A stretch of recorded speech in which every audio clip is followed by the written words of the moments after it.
And we welcome you, Holy Spirit. Take over in our hearts, O God. Hallelujah. Glory. Praise. Sa ngalan ng Ama at ng Anak at ng Espiritu Santo. Amen. Diyos na makapangyarihan sa lahat, pinupuri ka namin at tinuluwalhati, pinasasalamatan.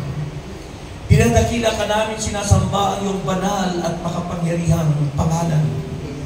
Pangalan higit sa lahat ng pangalan, O Diyos. Ano pat ang salita mo ang nagwiwika na sino mang tuhod ay luluhod at magsasabi, ikaw ang Panginoon at Diyos. Kaya kami umaasa sa iyo, Panginoon, na ikaw ay may gagawin sa amin sa hapong ito. Ang mga may sakit ay paggagaling mo, Panginoon. At lahat ng aming mga kahilingan na itutugunin mo. Pangako mo sa amin na ikaw ang siyang great healer and provider. Kaya kami sa iyo umaasa. Dalain ko, Ama, na ang iyong mga salita'y sundan ng iyong himalatanda at kumamalaghan. Magyari po ang iyong kalooban sa aming mga buhay at gamitin ang lingkod mo mightily, boldly and powerfully kasama ang iyong mga awit. Purihin mo po ng iyong kalwalatian ng lugar na ito at maranasan ka namin. Sa pangalan ni Jesus, sa pangalan ng Ama at ng Anak at ng Espiritu Santo, ating purihin ang Panginoon.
Lakas at pag-asa na irito sa piling, nakahandang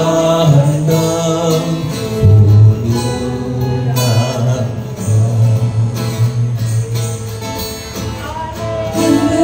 Hallelujah, lagi na siyang kasama sa hirap man. Ginawa,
in my heart. The gospel is taken from John chapter 18. John chapter 18 verses 33 to 37. Ito po ang sinasabi ng mananaakla. Si Pilato ay pumasok uli sa palasyo at ipinatawag si Jesus. Ikaw ba ang hari ng mga Hudyo? Tanong niya. Sumagot si Jesus, galing ba sa sarili mo ang tanong na yan? O may ibang nagsasabi sa iyo tungkol sa akin? Tugon ni Pilato, sa tingin mo ba'y Hudyo ako? Ang mga kababayan mo at ang mga punong pari ang nagdala sa iyo rito. Ano ba ang ginawa mo? Sumagot si Jesus, ang kaharian ko'y hindi sa sanlibutan ito, kundi sa sanlibutan ito ang aking kaharian. Kung sa sanlibutan ito ang aking kaharian, ipinaglaban sana ako ng aking mga tauhan upang hindi maipagkanulo sa mga Hudyo. Ngunit hindi mula sa sanlibutan ito ang aking kaharian. Kung gano'n, isa kang ang hari? Sabi ni Pilato. At sumagot si Jesus, ikaw na ang nagsasabing ako'y hari. Ito ang dahilan kung bakit ako ipinanganak at naparito sa libutan upang magpatotoo tungkol sa katotohanan. Nakikinig sa aking tinig ang sinumang nasa katotohanan. Mga kapatid, ang mabuting balita ng ating kaligtasan. Pinupuri ka namin, Panginoon. Higit ang Diyos. Amen. Di na. Okay. Pwede na tayong maubo sa napakagandang presensya ng Diyos. Magandang hapon sa inyong lahat. Magandang hapon po. Lahat po nang sumagot, answered prayer. Okay. Natandaan ko na ako nagtok dito, ganyan din kayo karami. Hindi nadadagdagan, ano? Hindi nadadagdagan. Bakit kaya? Kasi nandun naglalaro. Yun, mas mahalaga yung laro kaysa sa sa salita ng Diyos. Diba? Ating pag-uusapan ngayon ay Christ the King and His Kingdom. Kasi ngayon pong linggo ay ang solemnity of the Christ the King. Ang kapistahan ng Kristong Hari ngayong pong linggo. Kaya po ang ating gospel ngayong araw na ito, ngayong Lunes hanggang sa linggo, ito yung binabasa natin. Dahil ito po yung gospel for this week.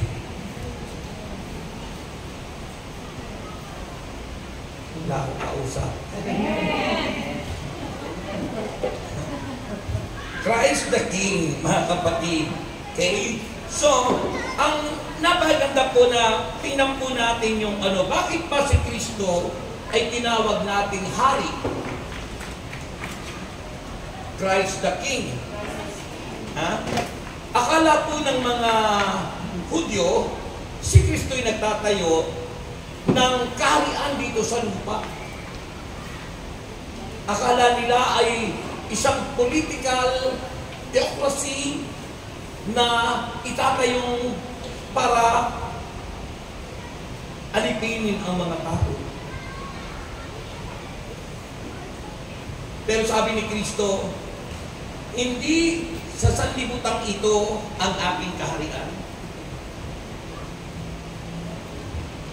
Hindi sa sanlibutan ito. Bakit nga ba si Kristo'y dumating sa lupa?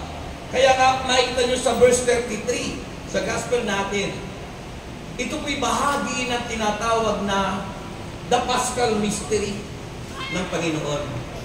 Yung misteryo Paskwa ng Panginoon, kung saan yung Paschal Mystery, yung misteryo Paskwa, yung pagpapakahirap ng Panginoon.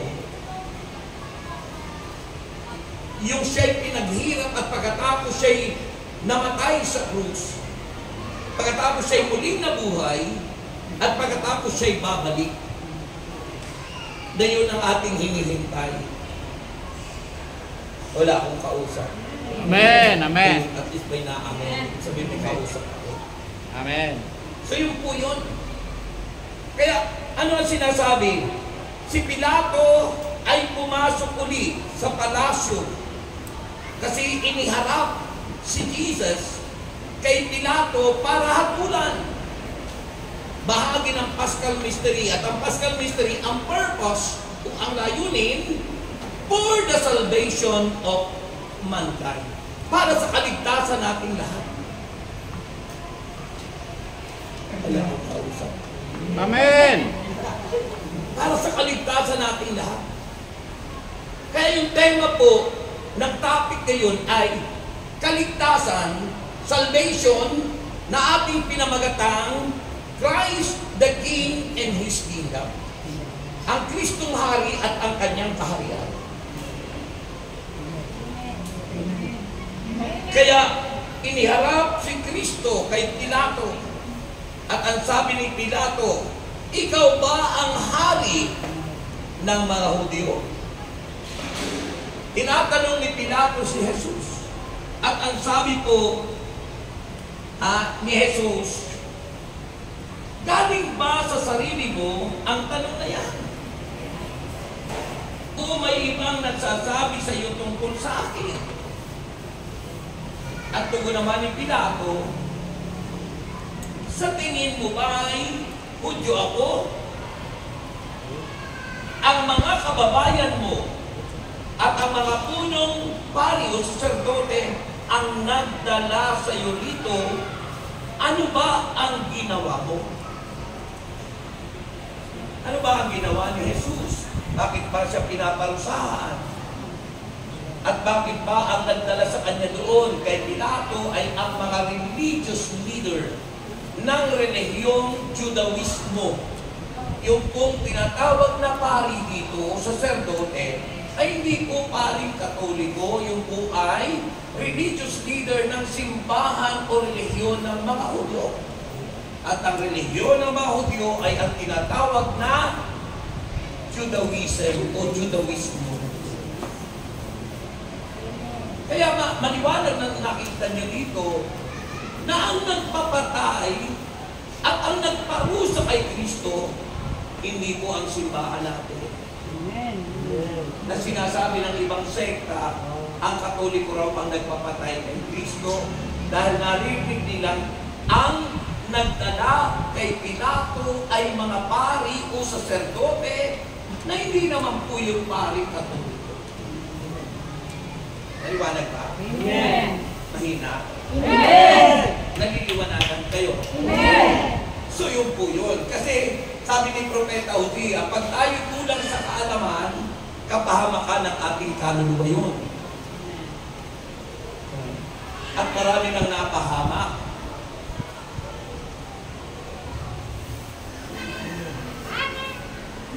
Amen. Diba? So, maliwanag po, hindi po ang ating simbahang Katoliko ang nagpapatay kay Kristo. Dahil ang simbahang Katoliko ay si Kristo ang nagtatag. Amen. Amen. Amen. Ang nadatna ni Kristo na siya'y magkatawang tao, na siya'y nag-aral sa loob ng templo, ay relihiyong Judaism o Judaismo, Judaism. na ang mga leader doon po ay tinatawag din mga pari o saserdote. Na may mga grupo diyan sa loob noon ng simbahan yun na tinatawag na skriba at mga pariseo. So iba-iba po. Okay? So ano po ang nangyari? Makinig po kayo. Dahil may exam kayo mamaya. Sabi po rito, verse 34. Sabi ng verse 34, sumagot si Jesus, galing ba sa sarili mo ang tanong na yan? O may ibang nagsasabi sa iyo tungkol sa akin? Tugon naman ni Pilato, Sa tingin mo ba'y Hudyo ako? Ang mga kababayan mo at ang mga punong pari ang nagdala sa iyo rito, ano ba ang ginawa ko? May ginawa bang kasalanan si Jesus? Alam natin si Kristo tinatawag na sinless o walang kasalanan. Bakit gano'n ang ginawa nila? Sapagkat sila po ay naiinggit kay Jesus. Dahil nga akala nila si Kristo'y magtatayo ng kaharian dito sa lupa. Naakala nilang mga religious leader ay maaagawan sila ng position. Amen. Amen. Tapos po, sabi po ng verse 36, ito ang sagot ni Kristo. Sa tinatanong ni Pilato, ano ba ang ginawa mo? Sabi ni Jesus, ang kaharian ko'y hindi sa sanlibutan ito. Yun ang sagot ni Kristo, sapagkat ang nasa isip ng mga religious leader nagtatayo ng kaharian sa Jesus sa lupa. Kaya sabi ni Jesus, ang kaharian ko'y hindi sa sanlibutan ito. Kung sa sanlibutan ito ang aking kaharian, kung sa sanlibutan ito ang aking kaharian, sabi ni Jesus, ipinaglaban sana ako ng aking mga tauhan upang hindi may pagkanulo sa mga Hudyo. Ngunit hindi mula sa sanlibutan ito ang aking kaharian. Amen. Amen. Hindi sa sanlibutan ito ang kaharian ni Jesus. Sabi ni St. Luke, ang kaharian ng Diyos ay nag-umpisa na sa puso ng mga taong nananalig sa Kanya. Amen. Praise the Lord. Nag-umpisa na raw ang paghahari ng Diyos sa mga taong nananalig sa Kanya. Ang tanong ko sa inyo ay, naghahari na ba si Jesus sa buhay natin? Amen. Talaga? Amen. Ay bakit ganun pa rin yung mga ugali natin? Ha? Kaya po yan ang ating pag-uusapan.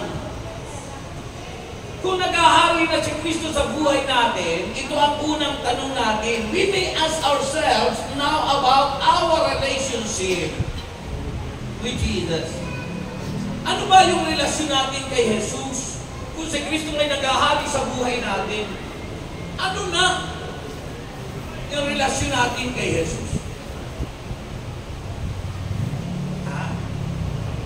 Pangalawa, have we already accepted Jesus as our King? Tinanggap na ba natin siya sa buhay natin bilang talagang hari ng buhay natin? Pag sinabing hari si Kristo ng buhay natin, siya yung nasusunod, hindi tayo. Tayong tagasunod lang. Kung hari si Kristo, masusunod ang kalooban niya. Amen. Hindi ang kalooban natin. Yun ang naghahari si Kristo, ang nasusunod ay si Jesus. Hindi ang ating mga sarili. And the third question, are we growing? Tayo ba'y lumalago? In terms of exercising yung isinasagawa natin, yung our inner, yung nasa loob natin, inner authority. Ano ba yung inner authority? Kung si Kristo'y tinanggap natin sa ating buhay, ang ating kapangyarihan ay si Jesus. Amen. Ang hina. Amen. Jesus is the Christian authority. Kaya nga sabi doon sa Mark 16, di ba? Sino man sumampalataya na bautismuhan, maliligtas. Ang hindi sumampalataya may kaparusahan. At ang mga sumasampalataya magtataglay ng kapangyarihan. Those who believe and accepted Christ Jesus in their lives, they receive power. Magtataglay ng kapangyarihan. At ang sabi ron, sa pangalan ni Jesus, in the name of Jesus, because our authority, not only the word Jesus, but the name of Jesus It has power. May Amen. kapangyarihan ang Amen. pangalan ng Jesus. Amen. Parang wala ka power ang amen nyo. Amen. There is power in the name of Jesus Christ. Amen. Palakpak nyo, parang nagpapatay ng lamok.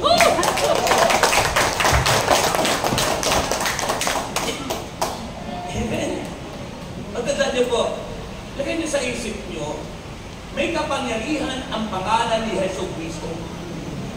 Amen. Ha? Sabi ng pala nakasulatan, Mark chapter 16 from verse 15, the following verses, ilang sumampalataya na bautismuhan, maliligtas. At ang mga sumampalataya magtataglay ng kapangyarihan sa pangalan ni Hesus Kristong taga Nazaret, makapagpapalaya sila ng mga demonyo.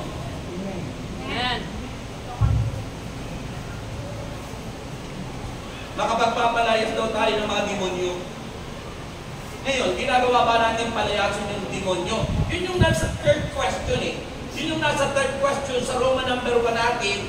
Are we growing in terms of exercising? Exercising, it means ginagawa ba natin, isinasagawa ba natin yung authority, yung power na yun, ating bang ini-exercise o ginagawa natin, ina-apply ba natin sa ating buhay? Kaya tayo mga sakitin minsan, ano? Kasi we have that power, we have that authority, but we don't exercise the authority that God gave unto us. Hindi natin ginagawa. Hindi natin sinasakatuparan. Kung sinabi natin mayroong kapangyarihan ang pangalan ni Kristo, nakaranas ka, sumakit yung uno mo. Kaya sabi doon sa Mark chapter 16, verse 15 na following, sinamampalataya, nakapagpapalayas ng mga demonyo, magsasalita ng ibang wika, lumampot man ang ako, minom ng laso, hindi sila mamamatay. At ang sino man na niya mapatungan ng kamay, ang mga may sakit, gagaling! Amen. Gagaling! Amen. Oh, exercise! As we are growing, kung tayo lumalago sa pananampalataya, so are we growing in terms of exercising our inner authority? Yung nasa puso natin, yung tinanggap natin si Kristo, that's our authority and power. Ako, 69 years old na. Pero pag ako nakakaranas ng masamang pakiramdam ko, ini-exercise ko ito. Yung sinabi ng Bible, pinapatok ko agad yung aking kamay, kung saan masakit, kung saan ulo. Kasi yung ulo ko, yung ang pinaka higher, ibig sabihin, pag sa ulo mo pinatong, diretso lahat ang buong katawan mo, dadalo ng kapangyarihan. At sasabihin ko, in the name of Jesus Christ of Nazareth, by the power of the Holy Spirit, and in the name of Jesus, get out! Get out! Lumalayas yung sakit. Dahil sabi ng Biblia yun, that there is power in the name of Jesus Christ. Amen. And that is our authority. Naintindihan po ba ninyo? Amen. Tinatagalog ko naman eh. Tinatagalog ko naman para maunawaan nyo. Ha? Yung pong kahirapan. Kilos po ng kaaway yung kahirapan. Nung lumalakas yung bagyo, yung mga sagot ko doon sa mga nasa social media, sabi ko, I rebuke that storm.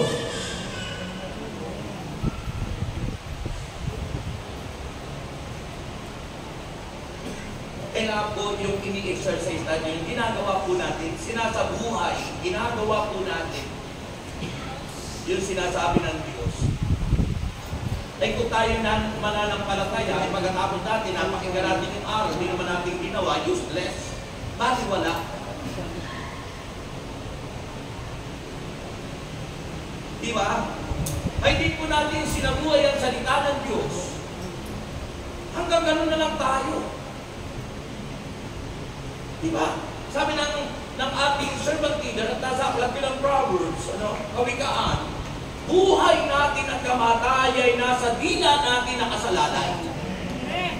Kung ano ang ating banggitin, kung ano ang ating isipin at sabihin, yun ang mangyayari sa atin. Pag sinabi niyo kung mananatili ka dyan sa wheelchair na yan, mananatili ka talaga dyan. Pero kung isipin nyo na darating ang panahon, lalakad ka at umpisan mo, tumakbo ka, tatakbo ka. Kanya lang, pag tayo napaalipin na doon sa umuudyok sa ating ibang spirit, hanggang gano'n na lang tayo. Kasi aalipinin tayo ng takot, pangamba, kabalisahan, alalahanin. Ang sasabihin natin, kung kaya yan.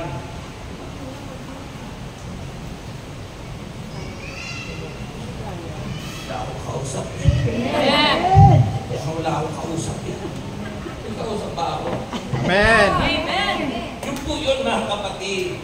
Sabi po ng Luke chapter 17. Luke chapter 17, verse 20 and 21. Makinig po kayo. Sabi ng Lucas, Kabanata 17, talata 20 at 21. Minsan si Jesus ay tinanong ng mga Pariseo kung kailan darating ang kaharian ng Diyos. At sumagot siya. Ano ang sagot niya, mga kapatid? Ang sabi niya,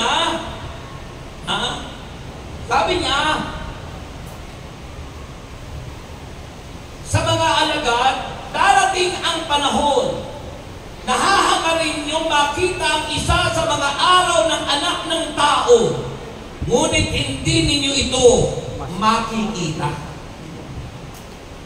Mahina. Amen. Ang hina. Amen. Ulitin ko ang sabi nun. Luke 17 verse 20. Minsan si Jesus ay tinanong ng mga Pariseo kung kailan darating ang kaharian ng Diyos. Kailan darating ang kaharian ng Diyos? Sumagot siya, walang makikitang palatandaan ng pagdating ng kaharian ng Diyos. At wala rin magsasabing narito na, unaroon. Bakit?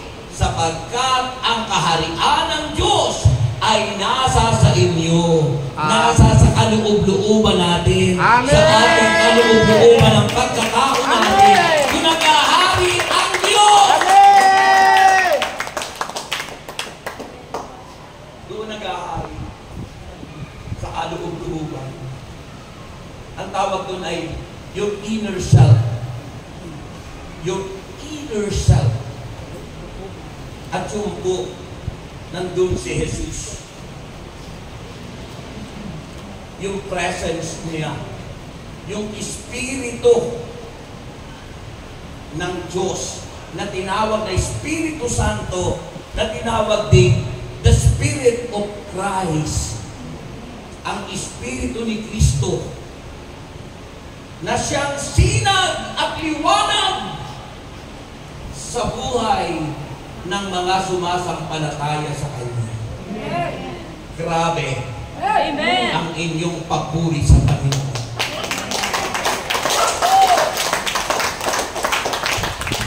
Grabe. Amen. Yung po ang nais ng Panginoon. Kaya ang unang point natin sa ating topic, Christ the King and His Kingdom, is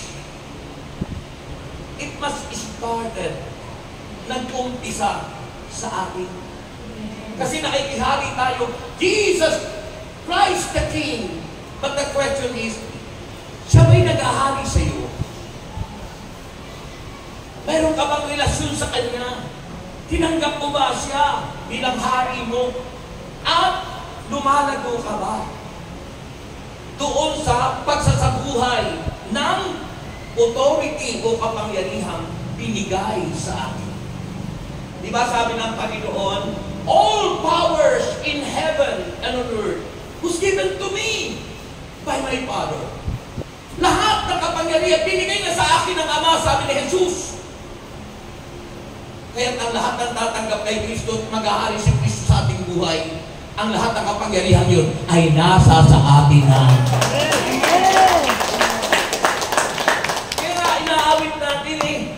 Kaso minsan maraming Kristiyano hindi naman sinasabuhay yun eh. Kaya inaawit natin natin, we are more than conquerors. No one can defeat us. Because Jesus, the authority of all Christians, He lives in you. He lives in us. Amen. Nandun siya sa ating puso. Amen.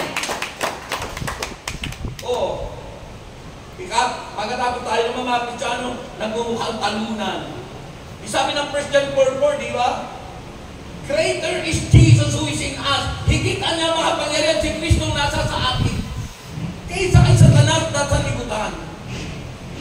Greater is Jesus who is in us than he Satan who is in the world. Amen. Mas makapangyarihan anya si Kristo na tinanggap natin sa puso natin kaysa sa kay Satanas na nasa sanlibutan na nananakot lang at nanliling lang sa atin. Like a roaring lion. Looking someone to devour. Naghahanap ng masisida si Satanas. Silang mga nagsasabing Kristiyano pero namumuhay ng patay-patay at hindi ini-exercise ang kapangyarihang binigay sa kanila ng Diyos. Sino mo wala akong kausap? Amen. Pumihil ang kapit.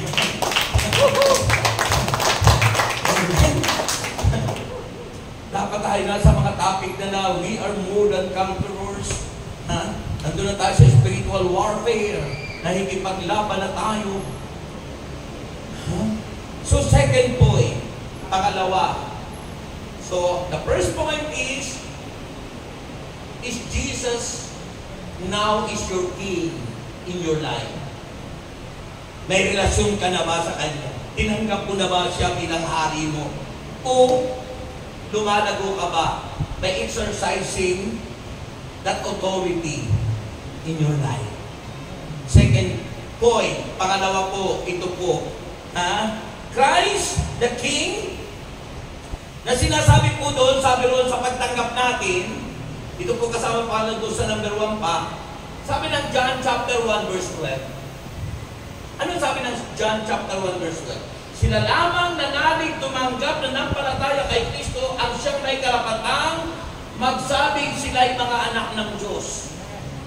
Sapagat ang mga anak ng Diyos, sila lamang ang pinagaharian ng Diyos. Ang Diyos ay nagahari sa kanyang mga anak. Kung anak ka ng demonyo, demonyo ang nagahari sa iyo. Pero kung anak ka ng Diyos, si Kristo ang nagahari sa iyo sa pamamagitan ng Espiritu Santo. Wala akong kausap.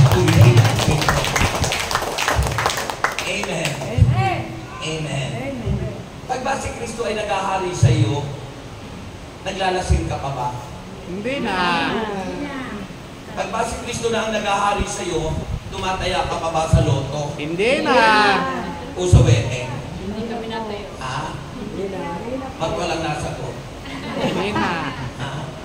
Di ba sabi ng Biblia, 2 Corinthians 5:17, kung si Kristo nasa atin, nag-ahari na sa atin, if anyone is in Christ, he is a new creation, the old has gone and the new has come. Kapag daw tayo nakipag-isa na kay Kristo, tayo nagiging bago nilalang. Wala na yung dating pagkatao natin. Kung Say, bakla bago ka na na. yung dati, kung tagapin mo si Kristo, hindi ka na bakla. Lalaki ka na. At kung ikaw ay binabain ng babaeng nagmumukhang lalaki, ay babae ka na. Yan ang dahilan kung bakit ginunaw ng Diyos ang Sodoma at Gomora. Dahil sa kasalanan ng sodomy sin, yung po against ang church natin sa same-sex marriage, lalaki sa lalaki, babae sa babae, sapagkat ayaw ng Diyos noon. Hindi gusto ng Diyos noon. Dahil paglaban yun sa Diyos. Dahil ang nilikha ng Diyos lamang na nagkaroon uri ng kasarian. At ang nagbibigay ng kasarian sa atin ay ang Diyos. Hindi tayong tao ang pumipili ng ating kasarian. Amen. Hindi na. Kasi diba, nagkakaroon ng mga kailangan pagdating ng edad ganito, saka palang pipili siya kung anong klaseng tao siya.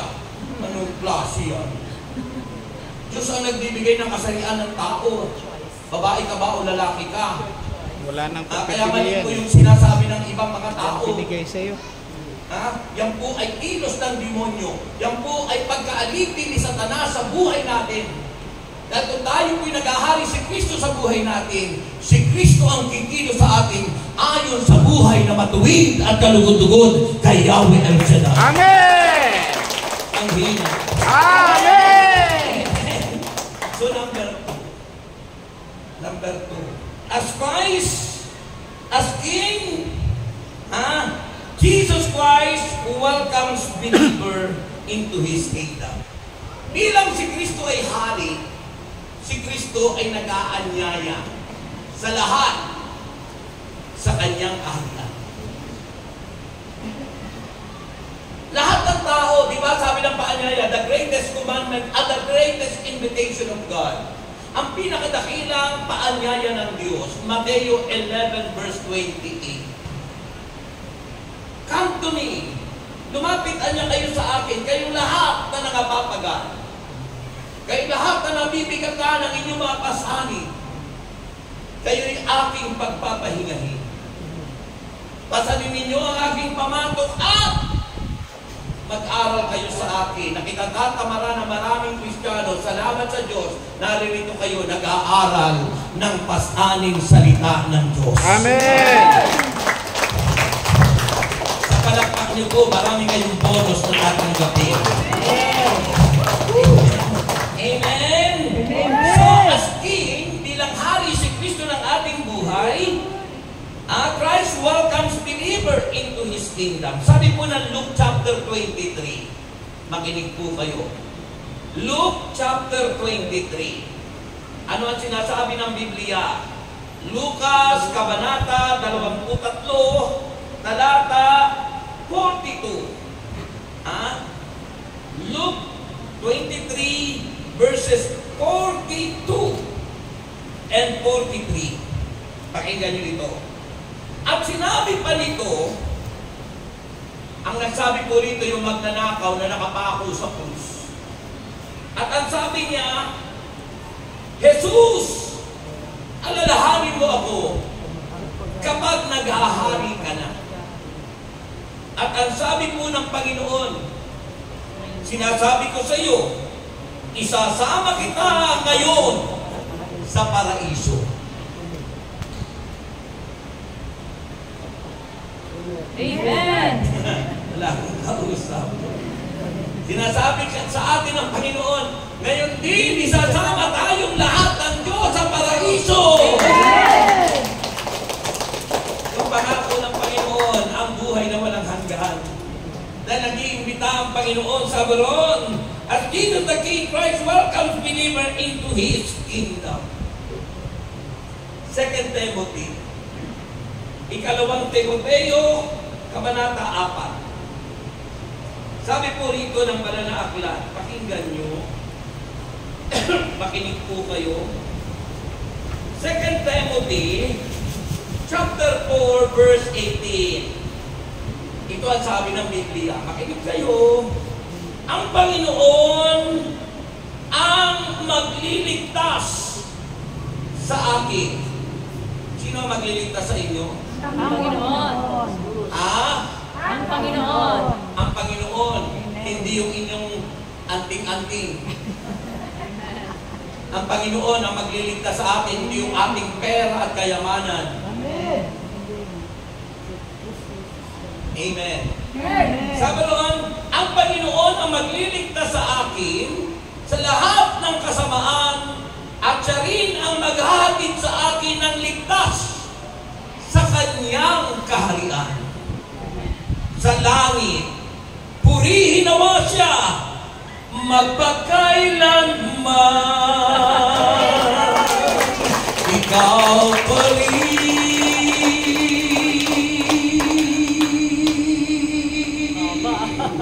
Jesus. Amen. Ay, nasabi dito. Si Jesus ang magliligtas sa atin at maghahatid at pagdadala sa atin sa kanyang kaharian. Dahil si Kristo ay nag-iimbita. Christ Jesus as King welcomes believers into His kingdom. Lahat ng sumasampalataya, you are welcome in the kingdom of Jesus. Hallelujah. At ano sabi ng Revelation chapter 3? Revelation chapter 3, makinig kayo, tatanungin ko kayo mamaya. Revelation chapter 3 verse 20. Sabi niyo 20. Ulitin niyo. 20. Pahayag, Kabanata 3, talata 20. Sabi ng banal na kasulatan, tingnan mo, nakatayo ako at kumakatok sa pintuan. Kundi rin gininungan ang aking tinig at bubuksan ng pinto, papasok ako at kakain akong kasalo niya. Purihin ang Panginoon. Yung boyfriend mo, girlfriend mo, yung crush mo, kapag kasalo mo sa isang merienda ng Jollibee o McDonald's, ang saya-saya mo. Gaano pa kaya kung si Kristo bro ang kasalo? Amen. Gaano pa kaya kung si Jesus ang kasalo mo sa pagkain mo? Diba? Diba? Amen. Siguro napakasaya mo. Eh, ang pangako ng Panginoon. Sabi ng verse 21, ang magtatagumpay ay bibigyan ko ng karapatang umupo. Nakatabi ko sa aking trono. Yung magtatagumpay, yung susunod sa kalooban ng Diyos, yung magiging obedient, submissive, consecrated to God, in service. Maraming naglilingkod, di naman consecrated. Hindi inaalay ang buhay, kaya walang kabuhay-buhay.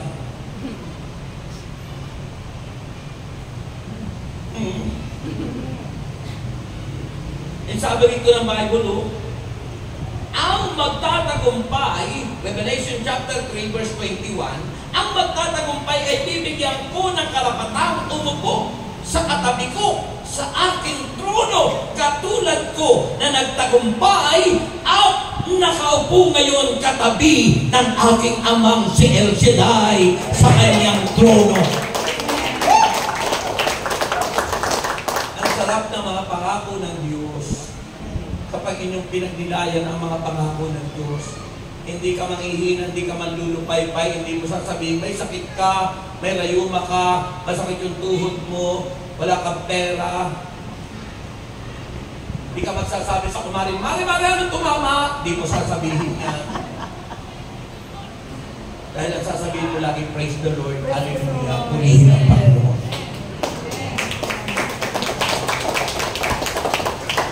Eh bakit kumakapit ang tao sa alok ng mundo? Eh kasi nakakalimutan natin si Kristo na siyang nagwika that I supply all our needs. Jesus will supply all our needs according to His riches and glory. Huwag dapat tayo mawala ng pananampalataya. Huwag tayo mawala ng pagtitiwala sa Diyos dahil ang pangako ng Diyos. If you remain in me, kung mananatilihan niya kayo sa akin. John 15 verse 7. Kung mananatili kayo sa akin, mananatili sa inyo ang mga salita ko, kaya mahalagang makinig. Panatilihin natin yung salita ng Diyos na ating narinig. Kung mananatilihan niya kayo sa akin, mananatili sa inyo ang mga salita ko, hingin niyo na ang inyong maibigan, ibibigay! Ibibigay! Sa atin ng Diyos. Amen? Amen. Ayun po ang napakalaga. Eh kaso minsan tayo mga tao, hindi natin tinatanda, hindi natin nilagay sa puso yung mga salita ng Diyos. Diba? Minsan tayo noon, wala pa tayo sa El Shaddai, wala pa tayong kaalam-alam patungkol dito, anong ginagawa natin? Unang pagbasa, unang pagtulog. Pangalawang pagbasa, tulog na tulog. Pagdating ng gospel, nananaginip ka na. Kasi baliwala sa atin yung salita ng Diyos. Hindi natin pinapahalagahan. Sinasabi ng Biblia na yan ang perlas, yan ang ginto na minsan tinatapon natin sa mga baboy na niyuyurakan lang. Ano yung mga baboy, yung mga taong walang pagpapahalaga sa salita ng Diyos. Kaya kung pahahalagahan lang natin ang salita ng Diyos, mga kapatid, hindi tayo panghihinaan, hindi tayo manlulupay-pay, siya sasagana ang ating buhay. Amen. Amen! And finally, Tantara. take two. Kanto na. Where? Meron ka na ngayon. Take two. Take two na. Take two! And finally, Tantara. take three. Nasa take three na po.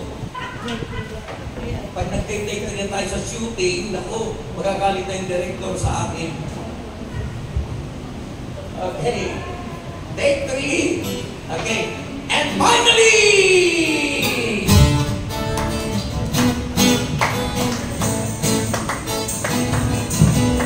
ano kagalakan ang aking nadarama? Sabing ako'y nakikinig ng banal na salita. Nalaman ko ang susi ng kanyang mga himala. Sa kamay at likod niya, pinapala. Nasa kamay, finally, ako kayo'y may bagong buhay. Finally, ako ngayon ay pinagpala. Finally, ako ngayon ay tagumpay. Finally, yes! Ang buhay ko ngayon, sisigaling ng biyaya. Kung ay pagsubok man, ay hindi alintana. Ako'y punong-puno ng pag-asa at kalakasan, sa pagtahan sa landas ng kabanata. Finally, ako ngayon,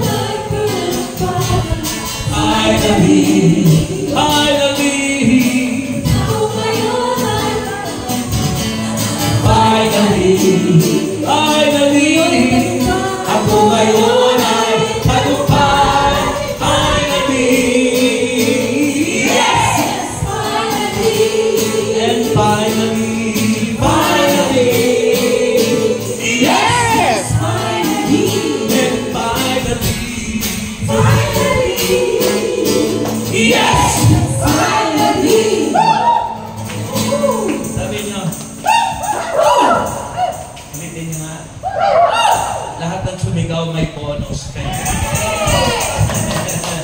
finally, the third point. Unang point, kanina, si Kristo ba'y naghahari na sa buhay mo? May relasyon ka na ba sa Kanya? Tinanggap mo na ba siya? Isinasa buhay niyo ba yung authority bilang paglago sa inyong pananampalataya? Pangalawa, si Kristo bilang hari ay nag-aanyaya sa atin. He welcomes believer into His kingdom. Wini-welcome ni Jesus tayong lahat. Inaanyayahan tayong lahat. And finally, His kingdom. Ano ang kaharian ng Diyos? Sabi ng Bible, verse 36, makinig kayo. Sabi ng verse 36, ang kaharian ko'y hindi sa libutang ito. Kung sa libutang ito ang aking kaharian, ipinaglaban sana ako ng aking mga tauhan upang hindi ako may pagkalulo sa mga Hudyo. Amen. So saan ang kaharian ng Diyos? Sabi ng Bible, what Jesus' kingdom is. What Jesus' kingdom is. It is not of this world, sabi ng Bible. political or aspire world dominion, not promoting war or revolution, but love and peace. Ang kaharian ni Kristo ay hindi ang gera. Ang kaharian ni Kristo ay hindi ang away-away. Ang kaharian ni Kristo ay nagpupromote ng pag-ibig at kapayapaan. Purihin ang Panginoon. Kaya pag laging nag-aaway sa inyong bahay, may gera. Kilos ng demonyo yon. Kapag kayo'y nag-aaway-away, laban sa magulang, mga anak, laban sa biyanan, lahat pinagkikialaman. Yan ay kilos ng kaaway. Sabi ng banal na kasulatan, Jesus followers are armed only with spiritual weapon. Ang ating sandata ay hindi kanyon. Ang ating sandata ay hindi rifle, hindi baril, hindi submarine, kundi ang ating sandata, sabi ng Ephesians chapter 6 verse 10. Ano ang ating sandata? Ito ang sabi ng Biblia. Ephesians chapter 6 verse 10. Ito ang sinasabi. Baka mangawit kayo, umupo muna kayo. Ephesians chapter 6 verse 10. Sabi rito, bilang pagwawakas, magpakatibay kayo sa kalakasang galing sa Panginoon at sa kanyang dakilang kapangyarihan. Sabi niya rito, unang-una, makinig, isuot ninyo ang buong katotohanan pandigma na kaloob ng Diyos upang mapaglabanan ninyo ang mga pakana ng dyablo. Ang ating sandata ay truth, katotohanan, laban sa kasinungalingan. Usong-uso ngayon, fake news, kilos ng kaaway. Usong-uso ngayon, mga panlulukot, panlilinlang sa social media. Pag ikaw ay natangay, tulad ng isang araw may lumapit sa akin na baon sa utang. At least, sabi ko, kapatid, tutulungan kita kahit kunti lang. Kasi baka sabihin mo naman, naglilingkod ako, nangangaral ako, pero wala akong itinulong sa'yo. Ipinanalangin ko siya. Pagkatapos kong manalangin, may kunti akong tulong na ibinigay sa kanya. Alam mo, pagkatapos namin manalangin, yung kabuuan ng kanyang kailangan sapagkat hindi niya makuha yung motor na kanyang sasakyan. Kinuha ng inutangan dahil nalulong sa online sugal. Huwag na huwag kayong papatol sa mga advertisement sa Facebook na mga kung ano-anong sugal-sugal, online bingo, online, kung ano-anong online. Isipin mo, nag-umpisa lang sa 500, nabaon sa utang. Ganyan ang kilos ng kaaway. Satan is deceiver. Manliling lang ang demonyo. Sasabihin sa iyo, taya ka ng taya. Umpisa, papapanalunin ka. Sa unang panalo, tataya ka na naman. Talo ka na, gusto mong makabawi hanggang sa lumubog ka at mabaon sa utang. Ilang beses na po may nangyaring lumapit sa akin ganyan. Isang dating kasama ko noon na nag-YouTube ako. Na yun ay sinasama ko sa pag-YouTube yung batang yun. Na hindi ko na makausap, bakit nabaon sa ganyan? That is the strategy of the devil. Ba't ganyan ang tingin nyo? Amen po ba? Kaya huwag na huwag kayong patatangay. Mayroon pong pamilya nag-confess sa akin, natigan ng kanilang libangan. Sabi niya, salamat na lang sa Diyos. Nakilala kami at naapay namin sa Panginoon. Nakalaya siya sa ganong libangan ng sugal online. Mga kapatid, alam niyo naman tayo mga mahihirap, kapag may alokakala natin opportunity, hindi lahat po ng inaalok oportunidad. Kung tayo mananampalataya, the power of the Lord is in you, you must discern it. I-discern po natin sa Diyos bayan bago tayo sumabak. Amen po ba? Amen. So yung po ang sinasabi ng banal na kasulatan, ang weapon po natin ay ang katotohanan. Yung sinabi sa Ephesians chapter 6 verse 10 to 18, isa-isa doon sinabi, pananampalataya at lahat ng nasusulat doon, yun ang ating panghawakan. Pag pinahawakan po natin yun, darating ang panahon, tunay na kasaganaan mula sa Diyos ang ibibigay niya sa amin. Amen. Ang hina. Amen. Amen. Sino gustong yumaman galing sa Diyos? Sundin niyo ang nais ng Panginoon. Ano ba kung susi para yumaman tayo galing sa Panginoon? Sundin natin ang sinabi ng Diyos, yung salita niya, ang susi ng kasaganaan at pananagumpay ay ang pagkakaloob ng ating ikapo. Ang ikapo po hindi sa atin. Ang tithes ay pinadadaan lang sa atin, yun ay sa Diyos. At sinusubok tayo kung tayo'y tapat, nakatiwala niya. Kung tayo po ay good and faithful steward ni God. Dahil kung tayo tapat, nakatiwala ng Diyos, di natin na nakawin ang sa Diyos. Dahil pag tayo ibinigay natin yun, doon tayo nasusubok at doon nag-uumpisa ang kasaganaang sinabi ng Panginoon, siksik, liglig at umaapaw pa. Natapos sa palakpak niya. Amen? Amen. Sino ang kinalugdan ng Diyos noong nakaraang mga linggo na ang mga mayaman nagbigay pero yung babaeng balo? Sino ang kinalugdan ng Diyos? Yung babaeng balo, no? Ibinigay pati ang kanyang ikabubuhay. Hindi niya inisip na mamaya pag-uwi niya, wala na siyang isasaing. Dahil alam niya na yung binigyan niya ang supplier of everything. Amen. Na ang binigyan niyang Diyos ay siyang may-ari ng kanyang buhay. Na ang binigyan niya ang siyang nagbibigay ng lahat ng ating kailangan. Kapag sa Diyos ka nagbigay, hindi yun nakakalimutan ng Panginoon. At yun ay gagantihin ng Diyos ng iba yung pagpapala, sisig, liglig at aapaw. Amen? Kanya lang tayo minsan kasi iniisip natin yung sa ngayon.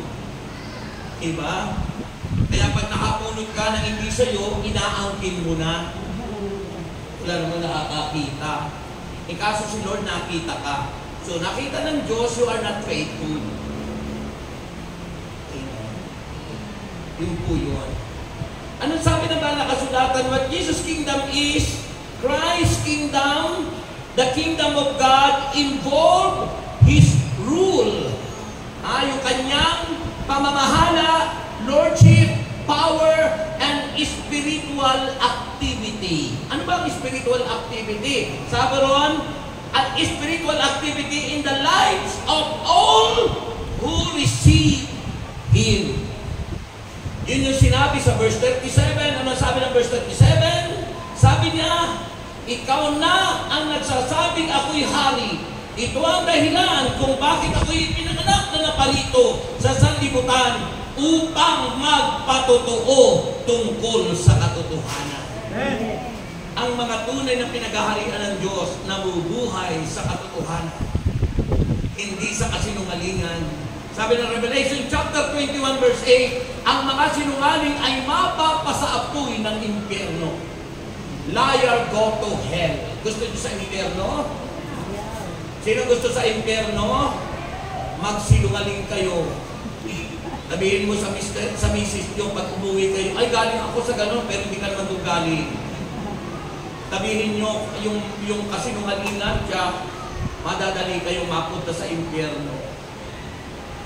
Mamuhay po tayo sa katotohanan. At sabi ng Panginoon, John 8:31-32, katotohanan ang magpapalaya sa atin. Amen. Amen. So what Jesus' kingdom will be in the future. The rule will be the new heaven and the new earth. Gusto niyo ba na ikaw ay makaranas ng bagong langit at bagong lupa? Ang sarap yata nun, no? Siya kung tayo mga isa lang espiritong nasa sa atin, magkakakilala po tayo doon. Pero kung iba yung espiritu mo, hindi ka mapupunta roon. Amen? Sa new heaven and the new earth. And this will occur after He comes to earth. Sa pagbabalik ni Kristo dito sa lupa. Magyayarian niya ito, dito sa lupang ito, para hatulan ang buong mundo to destroy the Antichrist. The rule on earth, 1,000 years, doon po maghaharing ang Panginoon sa loob ng 1,000 taon at si Satanas ay pupuksain kasama ang mga sinungaling. Sila ibubulit sa lawa ng naglalagablab na supre na siyang ikalawang kamatayan. Patay ka na, pinapatay ka pa. Para kang crinimate. Patay ka na, sinulog ka na agad sa pugon. Inunahan mo ang Panginoon na ikay mapasapuhin ng impyerno. Kaya ayaw ko ng cremation. Sinong gusto nang pumunta ng langit? Kung gusto ko makarating sa langit, tayo na kayong lahat. The conclusion is, sabi ng Bible, you need to testify the truth. Sabi ng verse 37. Tayong tumanggap kay Kristo ang magpapahayag ng katotohanan. You need to testify the truth. Ipagsabi mo yung totoo. Ipagsabi mo ang katotohanan. At ano ba ang katotohanan? Si Jesus ang katotohanan. Amen. Taas ang kamay at ideklara po natin the goodness of God. Declare the goodness of the Lord. I love you, Lord. Diba? Itong kantang yun. Taas ang kamay. Siyarabahandarasi. Hallelujah. Thank you, Jesus. Amen. For your mercy never fails me. Yes. All my days I've been held in your hand. Amen. Thank you, Jesus. The moment that I wake, The moment that you wake up, till I make it, hallelujah. I will sing of the goodness Aawit natin ang kagandang loob ng Diyos. of my Hallelujah. life. All my life you have been Yes. faithful. Glory. And all my life you have been so good. Every breath I am able, and I will sing of the goodness of God. I love your voice. Raise up your hand. Your voice. You have set me through fire. You have led me Amen. in darkest night. In darkest night. You are close like the Father. I know you as a Father. Yes. Hallelujah. Amen. Your goodness is running out. It's running out. With my life I lay down. With my life laid down. I surrender now. I give you everything. Your goodness is running. Your goodness is running out. It's running out. Once again, your goodness is running.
Let's pause for a minute.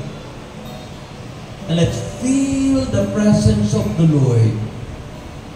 I know He is here in our midst. Nasa kalagitnaan natin siya. At siya'y kumikilos. Alam niya kung ano ang kailangan mo.